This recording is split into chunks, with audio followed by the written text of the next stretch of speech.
Lo que no me cuadra.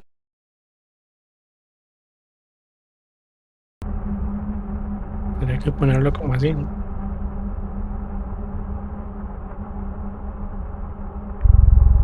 Ahora sí. Ahora sí, bueno, buenas noches a todos, ¿cómo están? Espero Buenas estén muy noches. bien.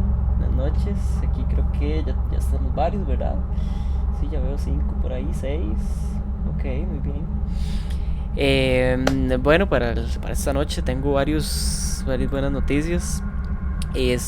Bueno, creo que iba a mencionarlo también al final, pero para que sepan, eh, bueno, el canal está formando parte del equipo de Solarium Gaming, que vamos a ser parte de lo que es los creadores de contenido de ellos. Y entonces, por si ven algunas dinámicas nuevas, y en el Instagram también, que va a estar compartiendo algunas noticias de ellos, es para que estén enterados que somos parte de Solarium Gaming. También, bueno, no lo pude poner ahorita, pero vamos a tener un banner por acá. Entonces, para los que gusten, pueden ir al Instagram de Solarium Gaming, y los pueden ir a seguir. También tenemos pensado para lo que es los gameplays. Vamos a ver si hacemos una categoría de League of Legends y varias cositas ahí. Entonces, igual voy a agradecer aquí a los chicos de ellos que ya me dieron follow, aunque no estuviéramos en vivo. A Jagger Bomb, a Eri Art y Lotus CR, que son parte, creo que, de los creadores de contenido de Solarium. Entonces, igual, muchísimas gracias a ellos por ya de una vez seguir, y ojalá que ahorita se pasen. Creo que ahí ya Jagger Bomb, creo que ya comentó en el chat. Entonces, de no, muchísimas gracias de verdad a todos ellos. Bueno, como hemos dicho la semana pasada, hoy tenemos criptozoología, ¿verdad? Ahorita Aramis les va a explicar un poquito. Vamos a hablar de muchísimos tipos de criatura, cuál es su definición, o si quiere, bueno, explíqueles más a fondo lo que tenemos hoy. Sí, hoy vamos a Ah, bueno, hablar como... pero antes, bueno, agradecer a Jaggerbomb también ahí por la Muchísimas suscripción. gracias. O sea, creo que es la segunda suscripción de este canal. Ya la primera no sé qué se hizo, pero igual muchísimas gracias, eso es un gran apoyo. Si puedes compartir el stream, igual te lo agradecemos muchísimo. Pura vida. Ahora sí, Sí, muchísimas comentarios. gracias, Tanis. Sí, en que estaba. Ah, sí, como usted lo dijo, hoy vamos a hablar de lo que es la criptozoología. Y para empezar, quiero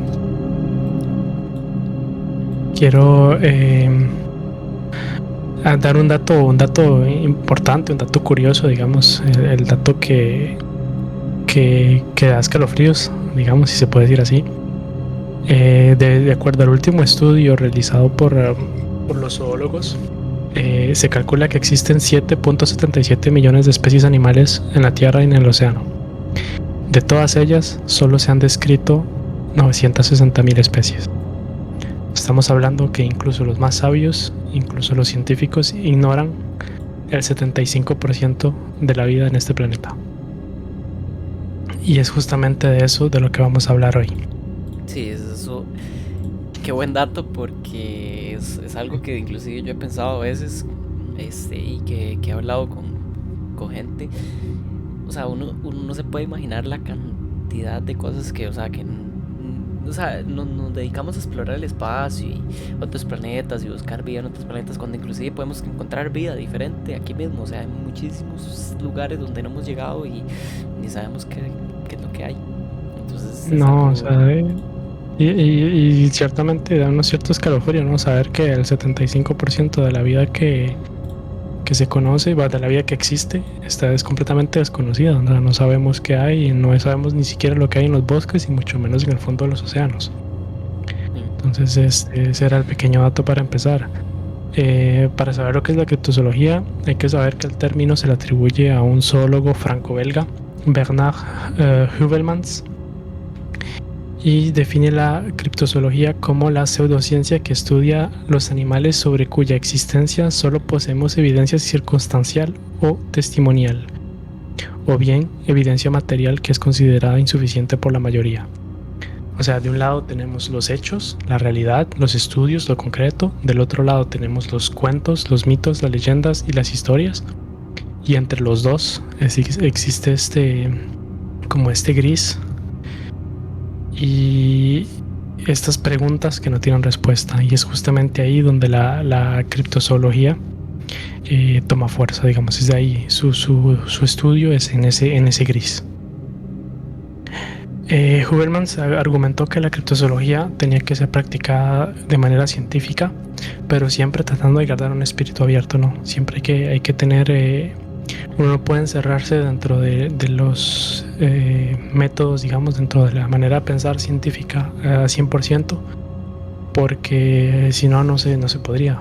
O sea, usted directamente no tendría interés en el estudio de eso gris, porque usted solo buscaría los hechos, lo verdadero, lo real, lo que sí se puede probar.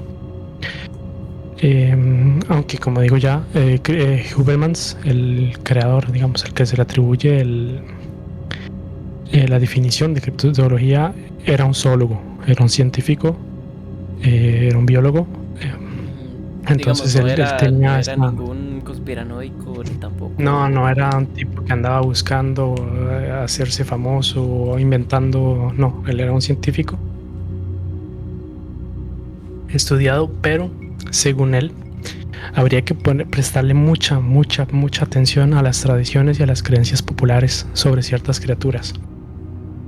Porque aunque en muchas de esas historias hay elementos fantásticos, hay elementos difíciles de creer, a veces paranormales, a veces extraños, según él, estas leyendas guardaban una parte de realidad.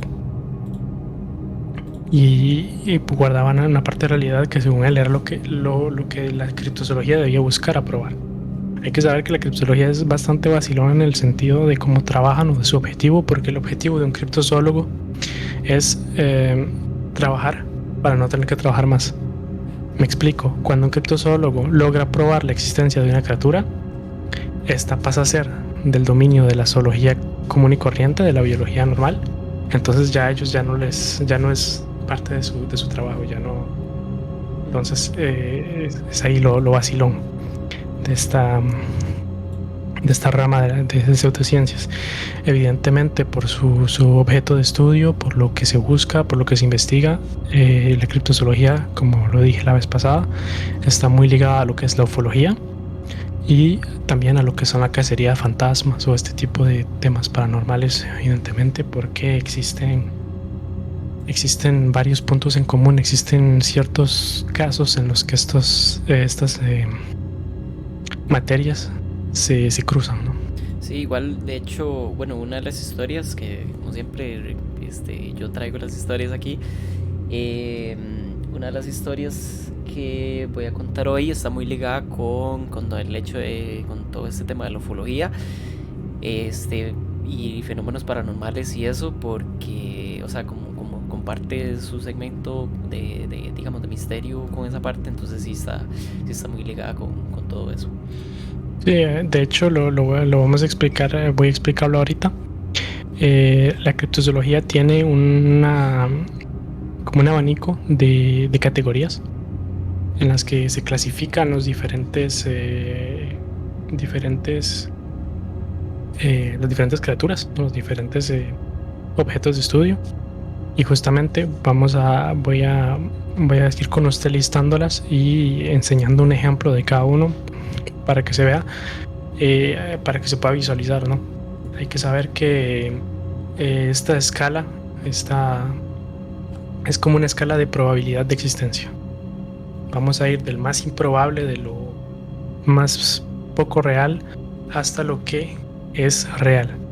Hay que saber que la criptozoología no son solamente animales fantásticos y míticos, y hay veces que se habla de animales reales. Y eso lo voy a contar con un animal que ya veremos. Entonces, la primera escala de la psicología, la más improbable, la más irreal, digamos, serían los engaños desmentidos y los errores de juicio. Estamos hablando aquí de casos en los que se ha probado, se logró comprobar que el caso era falso, que la criatura en cuestión es falsa, que es un engaño, o simple y sencillamente la persona que lanzó la investigación se equivocó. El caso más conocido sería el del... ¿Cómo se me olvidó el nombre del mono? Pónganme una imagen del mono. Ya se olvidó. El Awaguchi. Vamos a ver aquí. Yo tengo una Kawaguchi. imagen. Bueno, eso ahorita hablamos acerca del panda, pero es el Awaguchi. De hecho, o sea, estábamos ahora buscando información del Awaguchi y fue demasiado complicado conseguir una imagen. O sea, imagínense que esto es como un tipo fan art, por decirlo así, de una representación real de la criatura, porque conseguir imagen está demasiado complicado. Entonces, Y más o la, menos es así. y la razón por la que es muy complicado conseguir imagen de la Maguchi es, para los que no sepan, el Amaguchi es un críptido costarricense, es un tico, pero fue una broma hecha en un periódico en los años 90, 2000, no me acuerdo exactamente. Entonces se sabe a ciencia cierta que el Abaguchi es falso, porque la persona que simplemente creó el caso lo dijo, era una broma, no sé si por el Día de los Inocentes o no sé qué, pero un artículo de periódico que hablaba de esta criatura extraña, que al final de cuentas se probó ser falsa.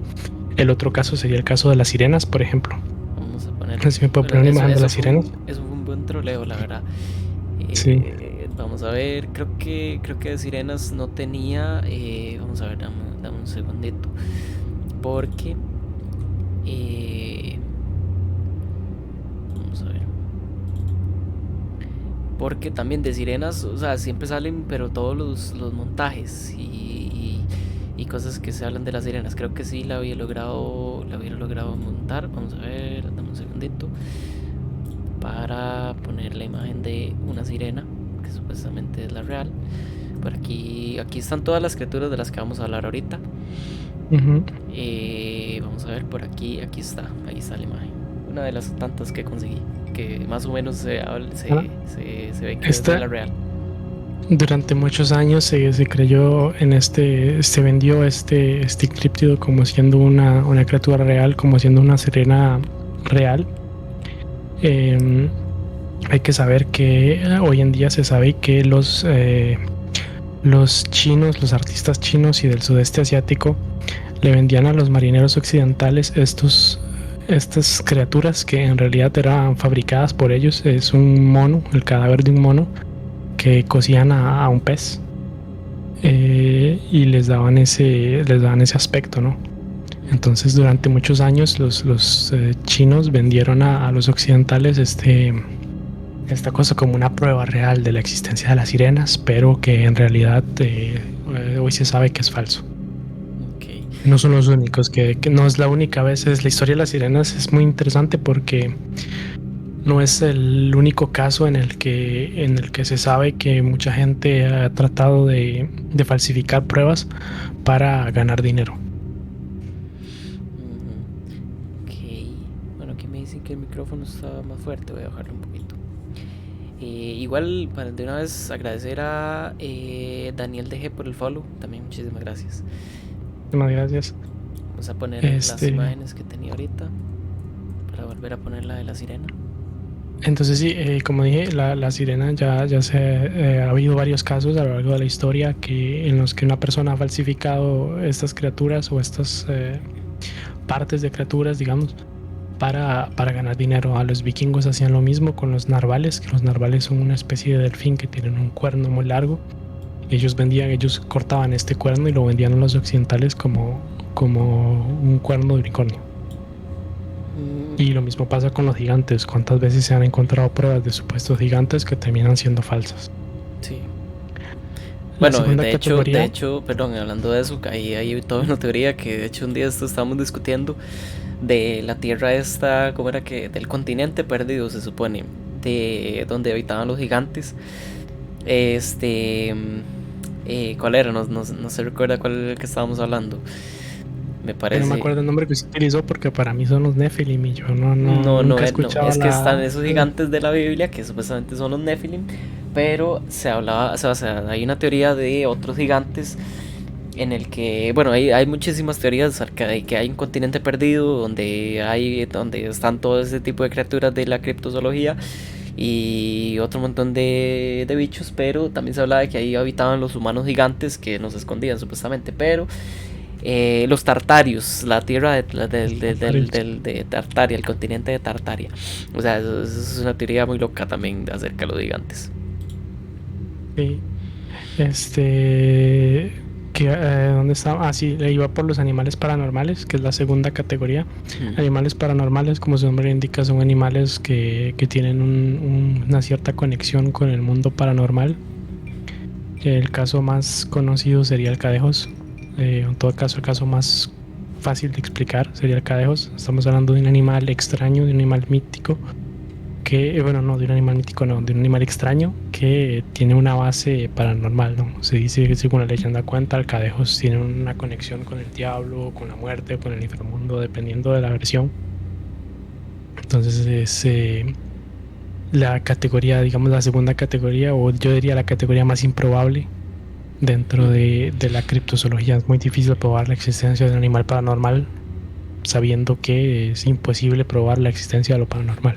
Sí, de hecho, bueno, no sé si está Belenus por ahí. Creo que aquel día le quedamos debiendo la historia o la relación del Cadejos con Sherlock Holmes. Sí, Eso, que, o sea, eso creo que ni siquiera es una, como podría llamarse como una conspiración, o sea, ya eso es casi una teoría, algo casi que de verdad pasó con Conan Doyle. es que no es una teoría, es que, o sea, Sí, tendría que buscar el libro y traerme y escribir los pasajes, leer los pasajes, citar los pasajes tal cual fueron escritos, pero para el que no sepa, el que no haya leído El perro de Baskerville, no quiero spoilear mucho el libro, pero en Los sabuesos de Baskerville se dice que el personaje que crea el perro de Baskerville es un personaje que viajó y que estuvo en Costa Rica y pues se sabe, entonces se puede deducir, ¿no? Que cierta parte de la inspiración detrás de la apariencia del perro de Baskerville viene del cadejo. De hecho, cuando se describe al cadejo, se describe más parecido al perro de Baskerville que al Black Shock, que es una leyenda británica de perros paranormales. Entonces, sí, estamos. eso sí, en un próximo episodio de fijo que lo vamos a traer porque es algo muy Es que interesante que cuando usted me lo tengo contó, que citar, sí, cuando usted tengo me lo que contó, citarle yo quedé loco. textualmente. Porque, y, o sea, y eso también entra dentro de la categoría digamos, de criaturas paranormales, ¿no? Sí, justamente. De estas criptozoologías. El mismo, o sea, Justamente el perro de estamos hablando Baskerville aquí. entra ahí. Se describe a lo largo del libro como algo así, como algo más paranormal que real. Justamente esa es la dinámica del libro, porque Sherlock Holmes es un personaje que es muy escéptico, muy por lógica, muy de creer en evidencia, y justamente aquí se enfrenta a algo muy paranormal, algo que no puede necesariamente explicar. Ujú. La siguiente categoría de probabilidad dentro de la criptozoología es la de los animales míticos. Aquí ya estamos hablando de los animales que conocemos todos, que todos hemos oído hablar, pero de los que no se tiene ninguna prueba de su existencia, como la quimera, o el unicornio, o los grifos. Por aquí tengo la No sé si me imagen de puedo- una quimera. Sí, una quimera, sí. La mitología griega está llena, está repleta de este tipo de criaturas. Pero como ya dije, aunque se habla mucho de ellas, aunque se conoce su nombre, aunque todo el mundo sabe más o menos cómo se ve, qué se supone que es, no hay ninguna prueba concreta de que este tipo de criaturas haya existido. Luego tenemos las criaturas que son desconocidas, especies que son desconocidas y que no se asemejan a nada de lo que tengamos en nuestro mundo. Aquí yo hablaría de lo que es el Mothman o el chupacabras. Son criaturas que tienen una descripción muy extraña. Hay otras como los blemnias o eh, no me acuerdo, los caminantes blancos creo que se llaman, Ah, que son sí, sí, creo que sí he escuchado acerca de esas criaturas también. de esos bichos que tienen como dos patas que se ven en el Ajá, video que van. ajá, no, ay, sí, los caminantes blancos, por ahí iba así, Creo algo así. que sí, algo así se llaman. Bueno, este tipo de criaturas tienen una descripción que no se parece absolutamente nada a lo conocido.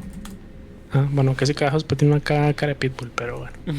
La idea es, estamos aquí estamos aquí hablando de animales que fueron descritos por personas que no sabían exactamente lo que estaban enfrentando, y a veces puede ser que en esta categoría es donde se encuentra la mayoría de los críptidos.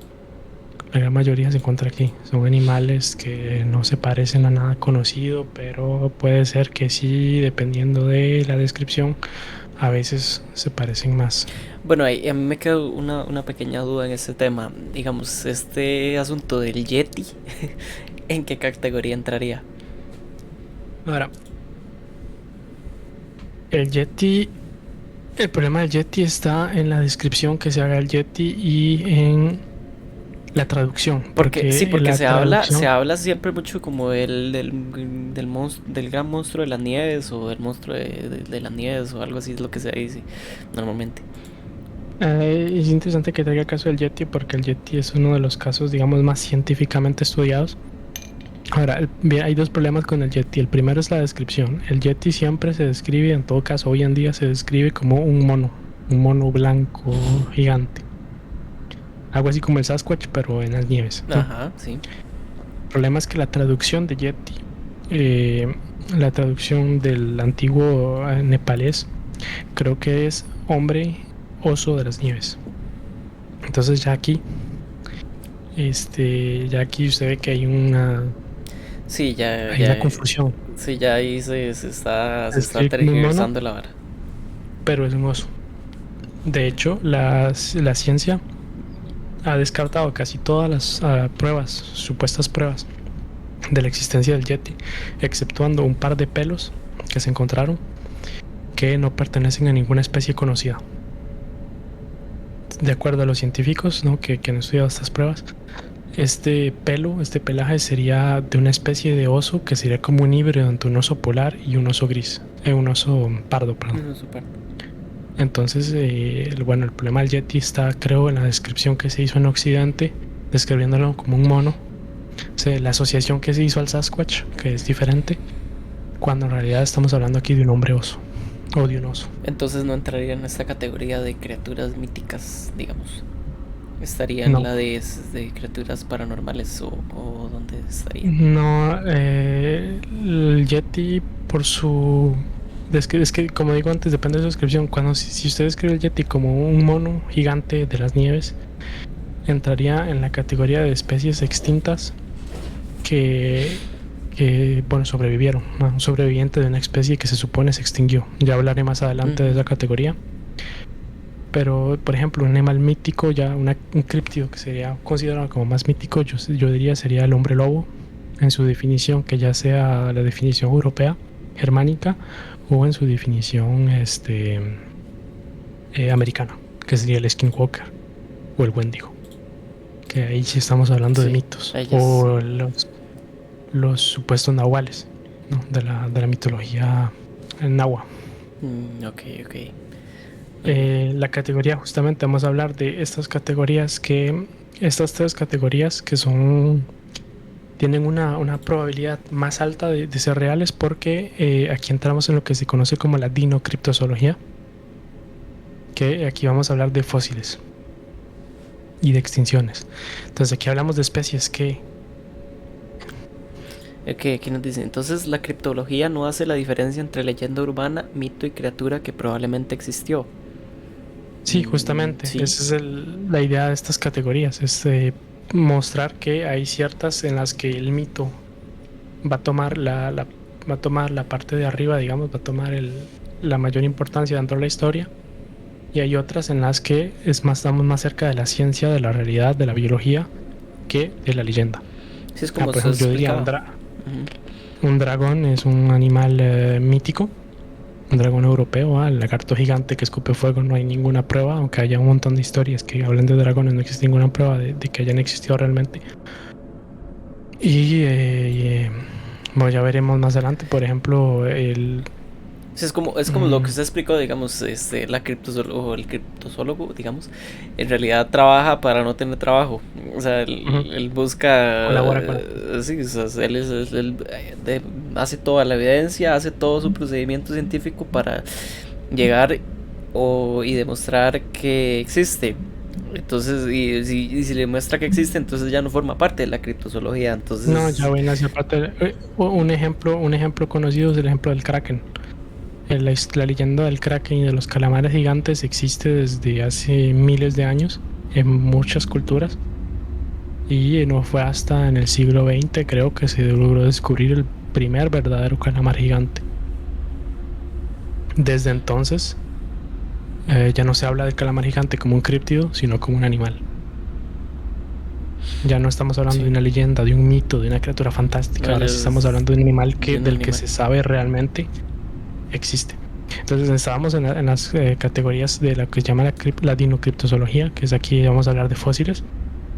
La primera de estas categorías sería los sobrevivientes de especies que se creían extintas desde hace mucho tiempo, pero que la evidencia muestra que se extinguieron mucho después.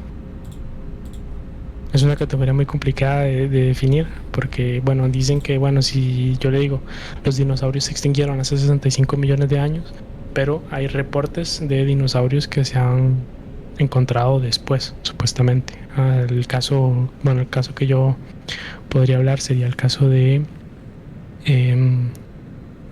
el Estoa, que es un críptido venezolano del bosque del Amazonas, y describe una especie de carnotauro que de hecho fue descrito y descubierto antes de que la paleontología descubriera el carnotauro. O sea, la descripción del carnotauro, los paleontólogos la hicieron 10 años después de que el Estoa fuera descrito, y la descripción concuerda perfectamente con lo que encontraron. De hecho, voy a ver si logro conseguir la imagen del carnotauro para que se ubique más o menos a qué se refieren. Bueno, aquí tienen el fósil. Creo que es lo más real que puedo ponerles, porque creo que una imagen, este tema con los dinosaurios, el asunto es que ni siquiera sabemos de qué color eran ni qué sonido hacían, ¿verdad? O sea, sí tenemos como su anatomía así medio definida, pero ni siquiera podemos describir exactamente qué color tenían, porque eso es algo que no se conserva, eso es algo que el ADN no nos dice. Entonces es algo muy complicado de probar. En la escala de probabilidad que se tiene en la criptozoología, la dinocriptozoología es, digamos, la que más posibilidades tiene. Vamos a ponerle la imagen aquí de ser real.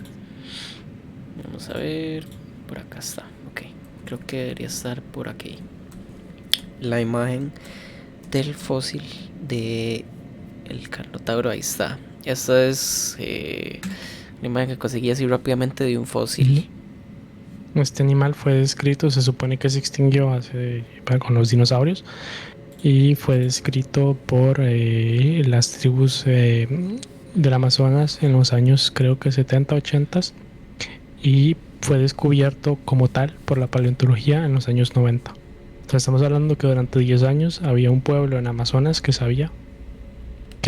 dice haber visto este bicho antes de que la ciencia lo descubriera. Es que estadísticamente puede ser, o sea, no toda la vida se extinguió en el planeta cuando se extinguieron esos bichos.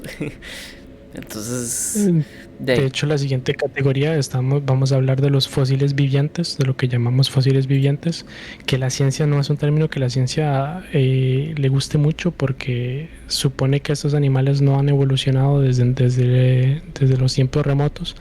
La realidad es que sí han evolucionado, simple y sencillamente tienen una apariencia muy parecida a lo que se supone que tenían estos fósiles. Son especies de animales que se supone que estaban extintas desde hace millones de años o miles de años, y que de un día para otro aparecen así de la nada, como el caso del tiburón duende, el celacante, bueno, y yo diría el monstruo del lago Ness, el nahuelito, el megalodón. Todas estas criaturas se supone que están extintas desde hace años, pero hay reportes, hay testimonios de quienes los han visto. De repente aparecen un día así sobre la nada. Un día exactamente. Y ya. Luego tenemos los sobrevivientes de las especies que se suponían extintas desde hace poco tiempo. En caso, creo yo diría el más claro sería... ya se me perdió. Lo tenía en la ¿cuál era? El rinoceronte blanco, por ejemplo, que se supone, o el gorila, el gorila de las montañas, gorila de espalda gris, Se suponía, los científicos pensaban que para el año 2000 se extinguiría y se encontraron individuos después. Hoy en día es una población bastante estable. Y ya luego ahora vamos a hablar aquí de los animales que tienen una probabilidad de existencia de los críptidos con una probabilidad de existencia del 100%. Estamos 100% seguros de que existieron o que de que existen, pero presentan una singularidad, una particularidad que los hace extraños con su hábitat. La categoría que sigue es la de los animales que son conocidos pero que presentan una singularidad, algo extraño. El caso que a mí me gustaría más, que me gusta más para ilustrar es el de la titanoboa. Mitos de serpientes gigantes en Amazonas existen desde hace siglos. Creo que por aquí La tiene titanoboa. No, creo que esta todavía no tiene imagen. Bueno, ya casi No. se las pongo. La titanoboa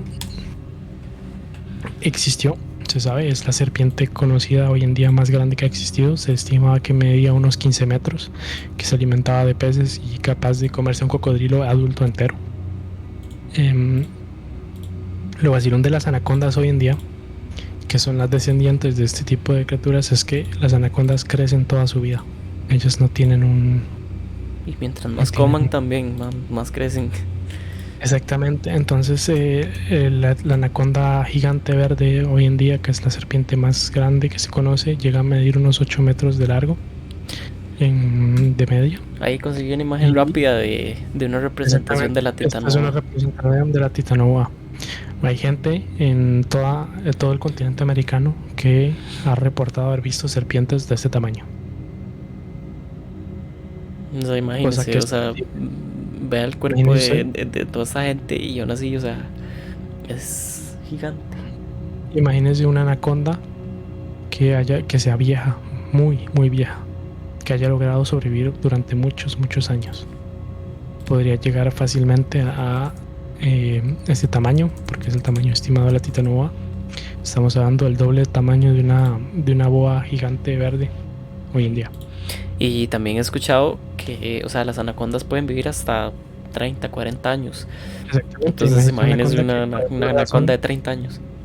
Que haya vivido más, que haya vivir 50 o 60. Estamos hablando aquí de una anaconda que podría llegar fácilmente. Y que, como dije antes, la probabilidad es del 100% porque se sabe que la anaconda, que la titanoboa existió. Y la última categoría sería la categoría de los animales que son conocidos pero que se encuentran en un hábitat diferente al habitual. Aquí vamos a hablar simplemente de el Sasquatch, el Bigfoot. El Bigfoot, hay muchos criptozoólogos que teorizan el Bigfoot como siendo parte de el Gigantopithecus. Gigantopithecus es conocido como la especie de primate más grande que haya existido. En nuestro mundo hablamos de un mono de un orangután, más o menos, de unos 3 metros de alto y más de 100 kilos de peso.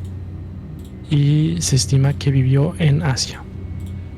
El Sasquatch, siendo una especie de América del Norte, podría ser un Gigantopithecus que haya sobrevivido a la extinción de su especie y que haya terminado en América pasando por el estrecho de Bering como lo hicieron los humanos. De hecho, no sé si usted ve que con el Sasquatch estamos hablando de un animal que forma parte de diferentes categorías. Estamos hablando aquí de un fósil viviente, estamos hablando aquí de un animal mítico, pero también estamos hablando de un animal del que se sabe que existió, se sabe que el Gigantopithecus existió, es un hecho. La cuestión es por qué en América del Norte se describen animales que no son originarios de ahí. Sí, está muy extraño.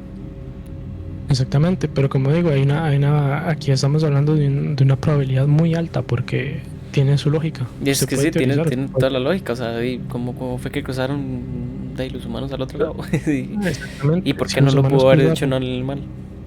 Lo cruzaron por el estrecho de Bering. Es muy probable que los Gigantopithecus, que en Asia tenían un ambiente que era muy hostil, en el que se extinguieron porque el ambiente se vuelve muy hostil para ellos, hayan simplemente emigrado hacia América del Norte y evolucionado como nosotros. La única diferencia, digamos, del Sasquatch y del Bigfoot es que pues todavía no se ha encontrado un animal, y que un animal de ese tamaño no se encuentre está muy raro. Está raro. Pero justamente de eso voy a hablar a continuación. Antes que nada voy a hablar de dos ejemplos de animales que eran parte de la criptozoología y que hoy en día son parte de la zoología, animales cuya existencia fue probada por la criptozoología y luego pasaron a ser parte de los animales Creo comunes, que digamos. la primera imagen creo que ya fue muy reveladora. El okapi. Bueno, aquí tenemos el panda y también del Panda ya okapi. viene después, justamente Este es el okapi. una historia muy interesante. Este es el okapi, o sea, eso es un criptido que usted puede llegar y bueno, no sé si en Costa Rica habrá, me parece que sí había, pero no estoy seguro, pero o sea, este es un animal que usted puede llegar y ir a ver. Bueno, hay que saber que en un principio el okapi era considerado como un criptido. Era considerado como un animal extraño, del que no se tenían pruebas, solo testimonios, y así hasta que se logró encontrar un día un okapi vivo y y desde entonces forma parte de la zoología corriente. Y el otro caso, como ya lo dije antes, fue el caso del kraken, del calamar gigante. El calamar gigante durante siglos fue descrito como una criatura fantástica. La ciencia no creía en la existencia de un calamar de ese tamaño hasta que un día se encontró un calamar de 15 metros de largo. Nada más y nada menos. Entonces, exactamente. Entonces, son los dos casos, digamos, que se podrían decir en los que la criptozoología logró su cometido, que fue encontrar la verdad, probar la existencia de una criatura que hasta entonces se creía fantástica. Y ya para terminar con la definición y con todas esto de las categorías, voy a hablar de una historia muy interesante, una historia que da para los escépticos, incluso los escépticos, da que pensar, ¿no? Es una historia que te pone en perspectiva y que te muestra que el punto a veces puede ser complicado encontrar la verdad.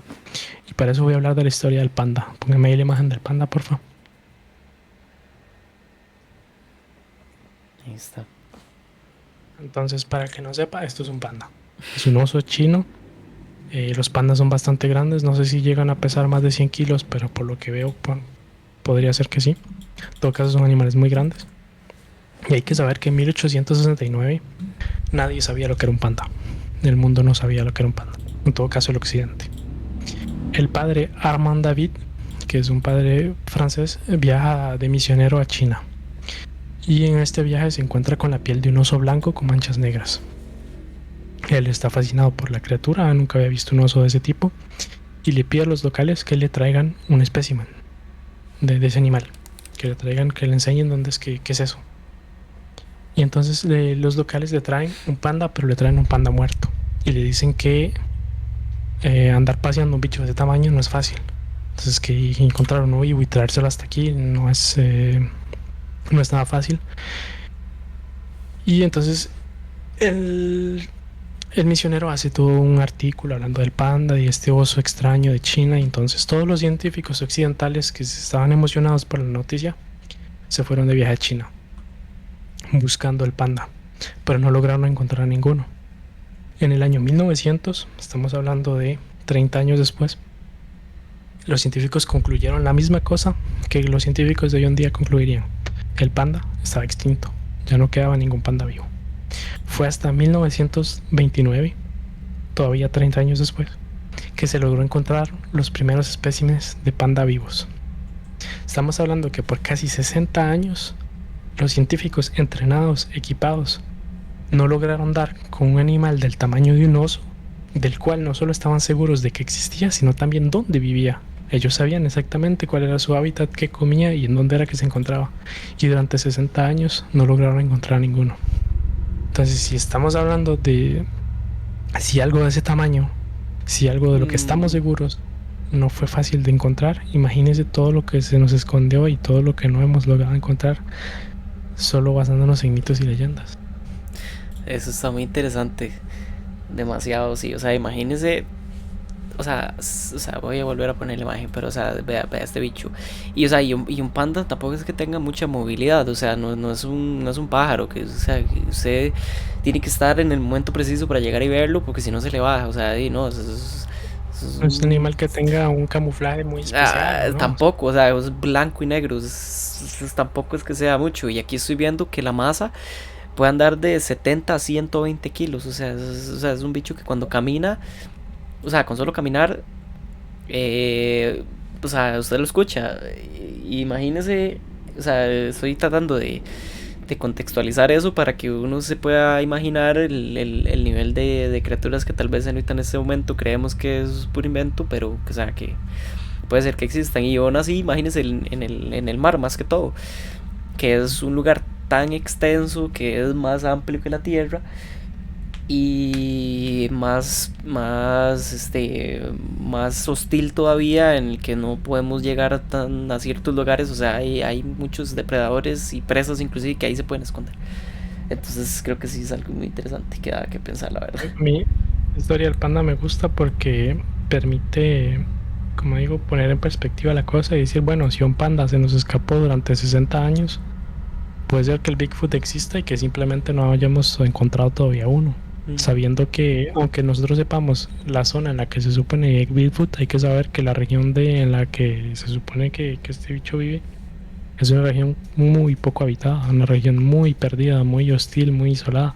Entonces, quién sabe, puede ser que en una cueva haya un Bigfoot y que simple y sencillamente no se haya encontrado como esta gente, estos científicos que eran científicos biólogos entrenados con equipo y con toda la madre, no lograron encontrar un panda sabiendo Sí. exactamente dónde buscar.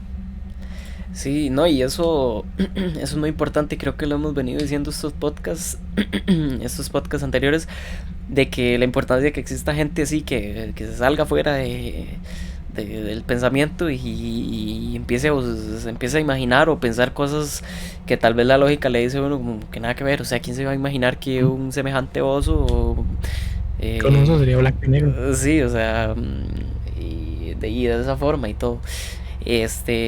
Por eso es muy importante, y por eso esta también es una de las razones de este podcast, de hablar, de exponer este contenido, para, digamos, encender esa chispa y dar a la gente a conocer que, o sea, es importante también pensar fuera del tarro a veces. Inclusive los mismos físicos, por eso tenemos ahora tecnología de este calibre, gracias a alguien que se le ocurrió alguna teoría loca y decidió ponerla a prueba hasta que resultó Bueno, que era más efectiva que la tradicional. ya que está hablando de física, yo podría hablar de, por ejemplo, la teoría de la materia negra, la materia oscura.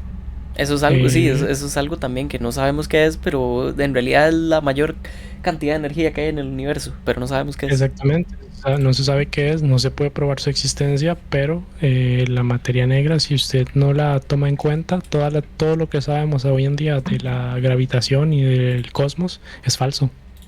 ¿Sí? Si la materia negra es falsa, todo lo que sabemos es falso. Sí, todo es puro invento entonces, porque creo Exactamente. que había escuchado que, o sea, que era un porcentaje demasiado alto, o sea, era como el 80%, 70-80% de la energía que creó el que universo de es energía todo lo negra y que, la materia es igual. sí, Creo que es el 60% de la materia que existe en el universo es materia oscura. o sea, básicamente no somos nada.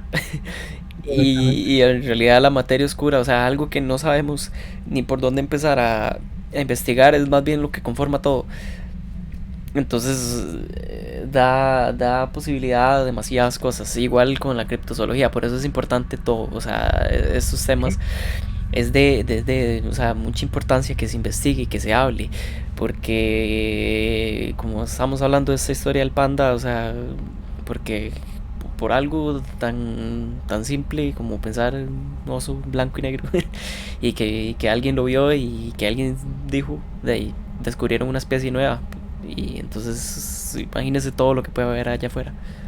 Exactamente, si el panda existe, imagínense todo lo que existe sin que tengamos la más mínima idea. Como dije al principio, 75% de las especies vivas son desconocidas.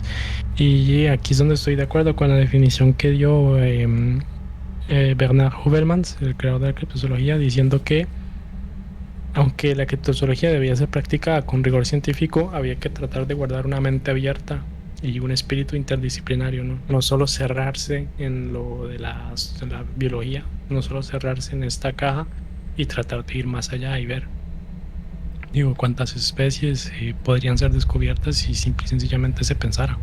Las probabilidades de que existan, como dije antes, la titanoboa es un ser que existió.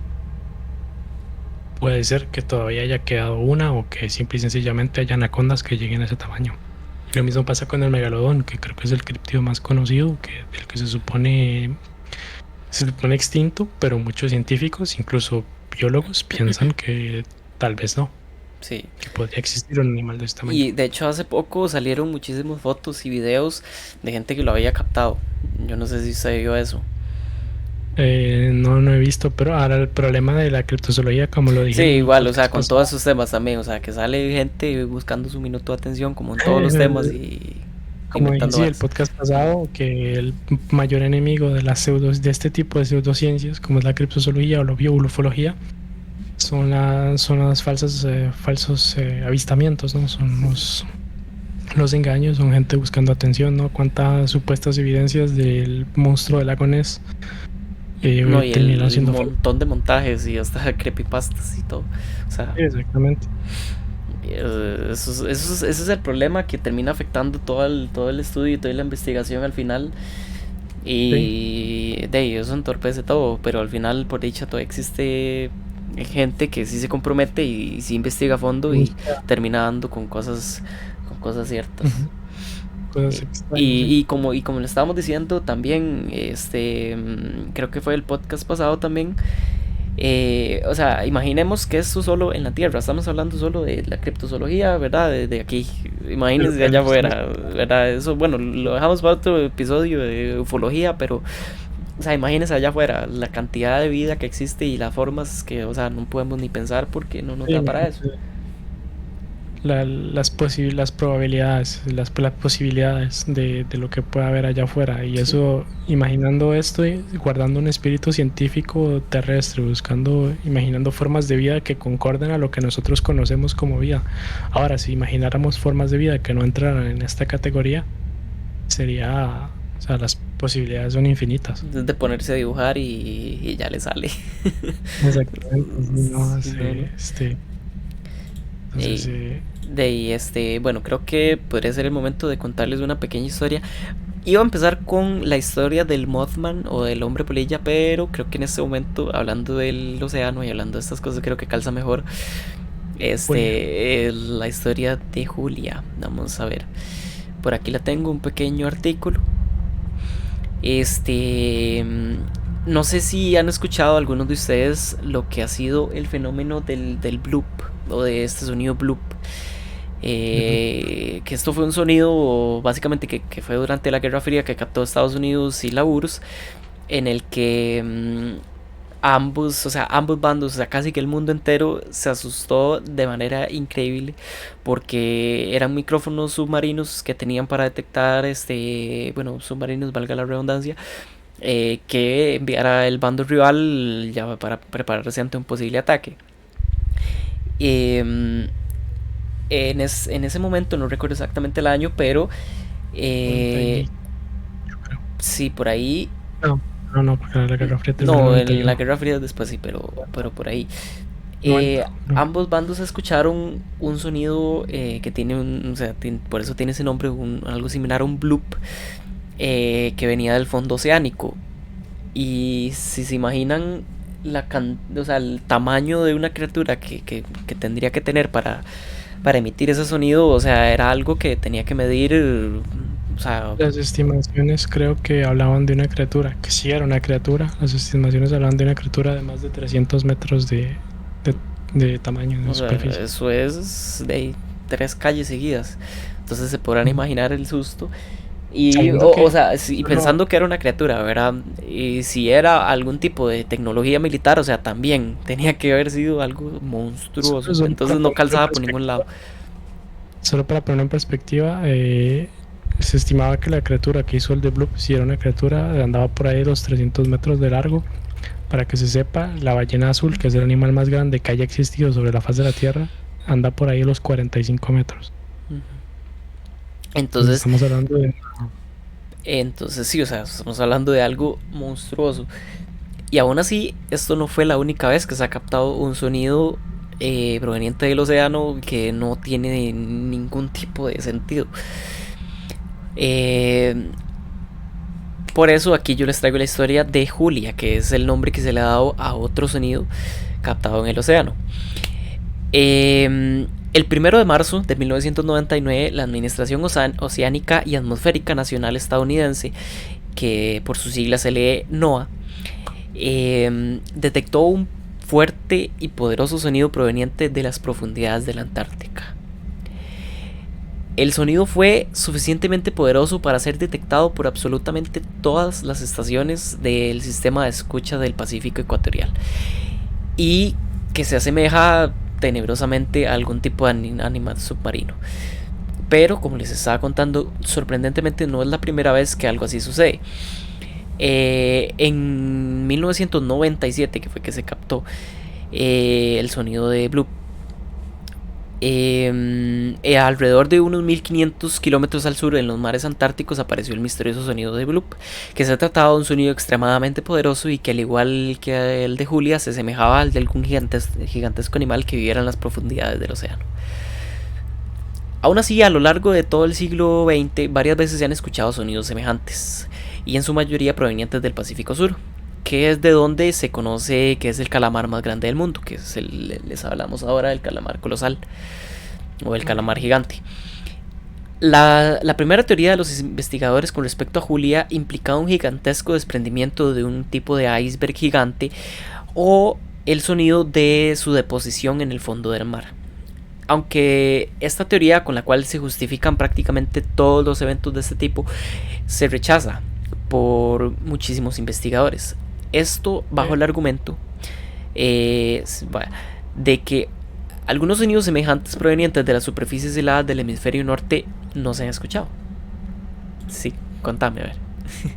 No, es que quería decir que esa es la teoría del iceberg, es la teoría discoficial, ¿no? Es lo que sea de Blue o Julia, las dos tienen la misma explicación oficial de supuestamente un iceberg que rasga el suelo marino. Pero que sí, la mayoría de los científicos, digamos que no está así como que muy de acuerdo. Sí. Y al menos, bueno, vamos a ver. Si bien no se ha aceptado que dicho sonido provenga de un animal, sí hay muchos que afirman que se trata de esto. Los argumentos parten del supuesto de la riqueza y de la magnitud de todos los mares antárticos, que digamos especies desconocidas hasta hace poco como el calamar gigante, que puede, como estamos comentando, puede superar hasta los 15 metros de longitud y 500 kilogramos de peso, o el tiburón somnoliento, que supera los 5 metros, acercándose al tamaño del gran tiburón blanco, demuestran que un animal gigante con bajos niveles de metabolismo puede sobrevivir oculto en las profundidades. El mayor problema que tiene este sonido de Julia es que tendría que ser muchísimo más grande que todos estos animales, superando la viabilidad de un organismo marino, debido también a las grandes cantidades de ingesta de alimento que requeriría. Por lo tanto, se habla de una alternativa propuesta, que en caso de que se tratase de un ser vivo, sería de un superdepredador, que estaría en la cima de la cadena alimenticia y que se estaría caracterizado por un lentísimo metabolismo, quizás viviendo hasta más de los 100 años. La riqueza de los mares antárticos podría ser suficiente para alimentar una población de estos animales, siempre y cuando no se vean a su vez presa de otros aún más grandes. Varias teorías que se han propuesto, pero normalmente priman a la de un calamar gigantesco, quizás de más de 40 metros de longitud, o la de un pez inmenso de menor tamaño, quizás rondando los 25 metros. En ambos casos se esgrime como prueba, además de los misteriosos sonidos, la presencia de cicatrices en los gigantescos cachalotes machos, que indicarían la existencia de gigantes en las profundidades, que es donde cazan estos animales.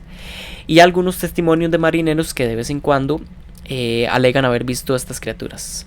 Sin embargo, de existir tal criatura, podría estar en gravísimo peligro de extinción, y sin lugar a dudas conseguir un espécimen para estudiarlo sería extremadamente complicado.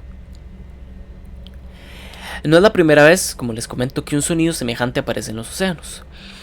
Un estruendo que les comentaba, conocido como el The Bloop, también sacudió los océanos del Pacífico Sur, en una región sospechosamente cercana a la de Julia, y algunos especulan sobre una posible relación entre los dos sonidos. Julia, junto con los demás sonidos del Pacífico Sur y de los mares antárticos, nos sirve como recordatorio de nuestra pequeñez, de nuestra diminutez y de la inmensidad del mundo en el que vivimos, que en el océano, que es el 75% de la superficie terrestre, permanece en mayor parte inexplorado. Ahora, Y se sabe más de la superficie de la luna que de lo que se encuentra en el fondo de los océanos. sí.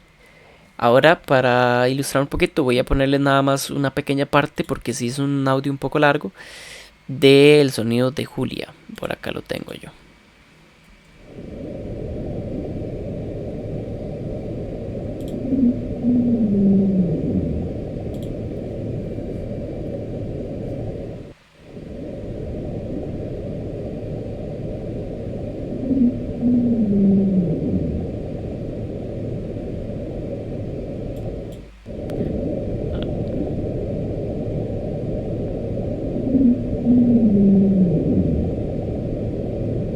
Bueno, creo que ya escucharon un poquito.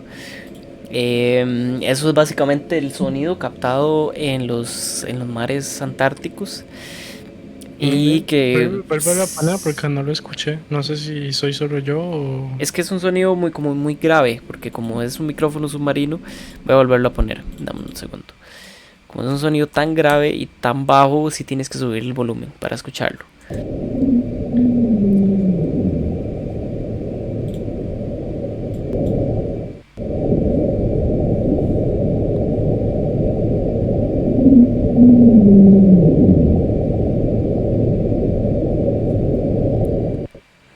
Creo que ahí se escuchó bien, ¿no? Ujú. Sí, entonces eso es básicamente el sonido que hace, sí es muy particular. Por eso es que se le ha dado ese nombre de Julia. Muy bien. Pero Qué raro el nombre. eso sí, no sé por qué, o sea, no sé de dónde escuchan Julia ahí, pero ese es el nombre que se le ha dado. Sí. Bastante interesante porque como pues, ya hemos hablado a lo largo de hoy, ¿no? Todo lo que se desconoce y tal vez sí, si hay animales desconocidos, si hay animales que dejan atrás la imaginación humana, las probabilidades de que el lugar donde tiene más probabilidades de vivir es en el fondo de los océanos. O sea, no tenemos ni la menor idea de lo que hay ahí abajo. No tenemos manera por el momento, no tenemos la tecnología necesaria para explorar correctamente lo que ahí se encuentra. Y lo poco que hemos logrado ver ya ha dado de qué hablar. O sea, los animales de profundidades a los que hemos logrado acceder son increíbles. Son más allá de lo que cualquier científico de hace 30 años puede imaginar. Sí. O sea, y es que esa teoría de que son desprendimientos glaciares o deposición de hielo en las profundidades, o sea, como que no me calza. Porque, o sea, si escucharon el audio un poquito, aunque no está la versión completa, pero, o sea, es como un sonido como muy errático, como muy, sí, como lo haría un animal, ¿verdad? Tratando de hacer algún tipo de comunicación. Entonces, ¿y quién quita que no pueda ser un animal de más de 300 metros, 400 metros, 500 metros de largo? Pero sería... Es que habría que imaginar algo así. Habría que Como digo imaginárselo, antes, porque forma de verlo no hay, pero sí, imaginárselo también es complicado, aún así. como dije antes, Pero aún así, el o sea, animal más conocido, vea el los más grande conocido es animales. la ballena. Sí, pero aún así vea los animales, como lo estamos hablando, los animales prehistóricos, los dinosaurios. El tamaño medio ahí no eran 10 metros, no eran 5 metros como ahora. O sea, pasaban 30, 50 metros, o sea, hasta los pájaros, los pterodáctilos, o sea, todos esos eran animales No, gigantes. justamente no, como dije antes, el animal más grande conocido en la Tierra es la ballena azul. Nunca ha habido un animal más grande que la ballena azul. La ballena azul llega a los 40 metros, creo que es el máximo. Entonces, imaginar un animal que sea 4 o 5 veces del tamaño de una ballena azul, está complicado. Sí, pero de ahí, por eso hasta que no se demuestre lo contrario, de ahí, hay que estudiarlo e investigarlo a fondo. Hasta que se pueda ver. Dicen conseguir la tecnología suficiente para poder ir a buscarlo. Bueno, para poder ir a buscarlo. Buscarlo como si fuera ir a tocarle la puerta y hola, ¿cómo está? Me presento. También está eso, que por más tecnología que usted tenga, hay que saber también si se hay que saber, no, y hay que saber, sí, o sea, hay que saber dónde buscar y qué buscar también. No solo llegar y meterse ahí por ir a meterse nada más.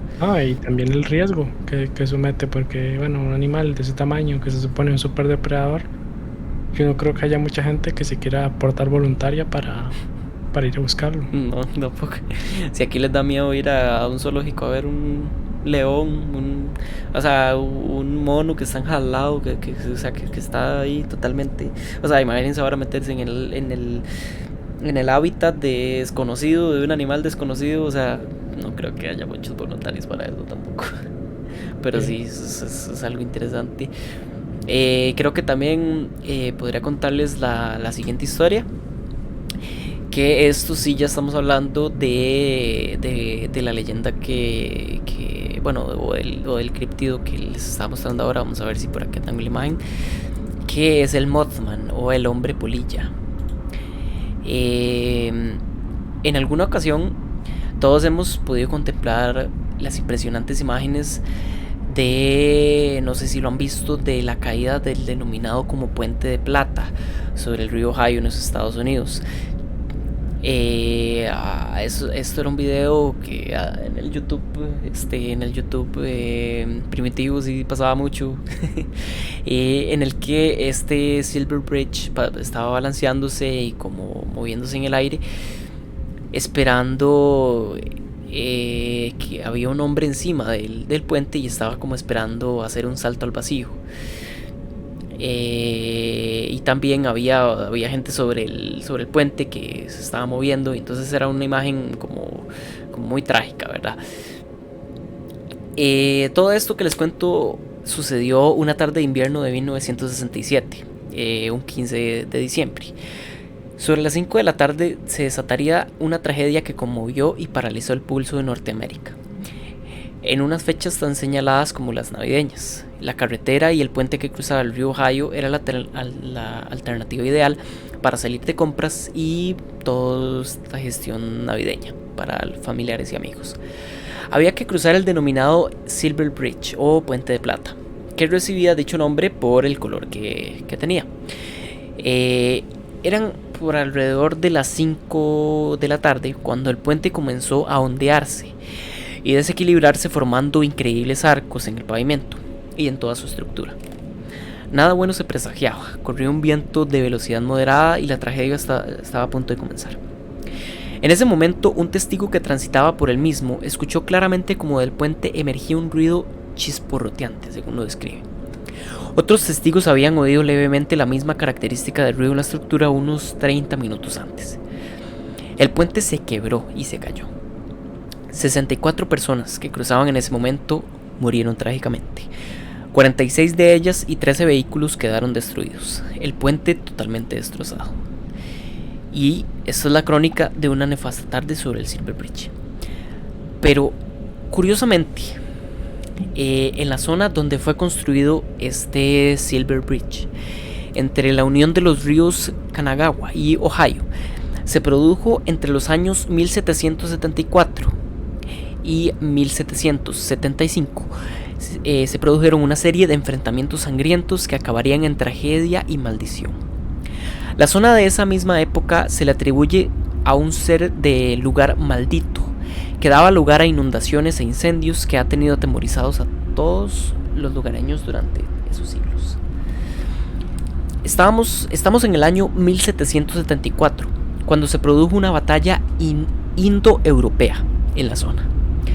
El 10 de octubre de 1774 se enfrentaban en cruel batalla las tropas de Virginia al mando de Andrew Lewis y una confederación multitribal comandada por el guerrero Shawnee Cornstalk.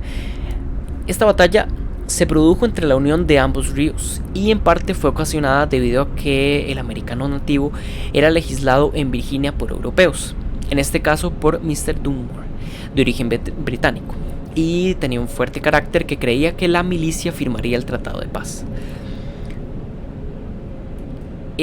La Confederación prefirió luchar por su libertad, pero aún así perdió.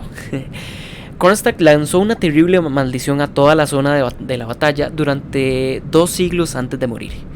Según se dice, o según se cuenta, él maldijo este lugar con las siguientes palabras justo antes de morir: maldigo este lugar por 200 años, que la sangre de los caídos no dejen vivir en paz estas tierras. Y ciertamente lo logró. Durante los 2 siglos venideros, la zona sufrió de miles de plagas, de incendios, de inundaciones, e inclusive se hicieron presencia de apariciones ovni en toda la zona. También es conocida por los frecuentes avistamientos que han sucedido a lo largo de todos los años. Durante los años 1966, nos movemos un poco más adelante en el tiempo, y 1967, los avistamientos ovni fueron múltiples en ambas orillas del río Ohio. Incluso fueron visitados por humanoides de aspecto nórdico, altos y con trajes ceñidos de color plateado y largos cabellos. Se cuenta también que en otoño de 1966, todos los aparatos de radio y televisión se comenzaron a ver y oír muy mal, y aparecieron en el cielo unas extrañas formas esféricas, muy luminosas y de origen incierto y totalmente desconocido. Los automóviles que pasaban por el sur del área TNT, en la carretera de Camp Condy, se detenían sin razón aparente, y en los meses de marzo y abril de 1967, estos ovni solían bajar y hacer vuelos rasantes por la zona, ante los atónitos ojos de los millares y millares de testigos que allí se congregaban. La relación de estos avistamientos ovni y las apariciones del Mothman eran inversamente proporcionales, y cuando abundaban de uno de ellos, había carestía del otro, un curioso fenómeno más a añadir a la zona. El 19 de mayo de 1967, un grupo de personas informó a la policía de haber visto un ovni aterrizando sobre un campo cercano al Instituto de River Junior de Point Pleasant. Y la misma tarde del 15 de diciembre de 1967, un objeto volador no identificado fue visto por la familia Lilly en la carretera de Camp Conley aquella misma tarde-noche. Y se llegaron a contabilizar hasta 12 ovnis sobre aquella zona. Pero si por algo es conocida la zona del Silver Bridge, es por la enigmática figura del Mothman o del hombre polilla.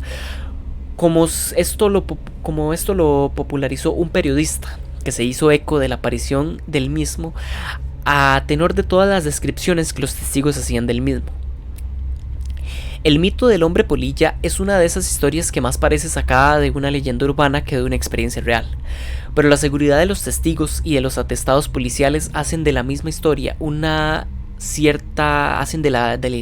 historia de cierta solidez, que debido a los antecedentes paranormales de la zona hacen que esté todo por méritos propios en estas líneas.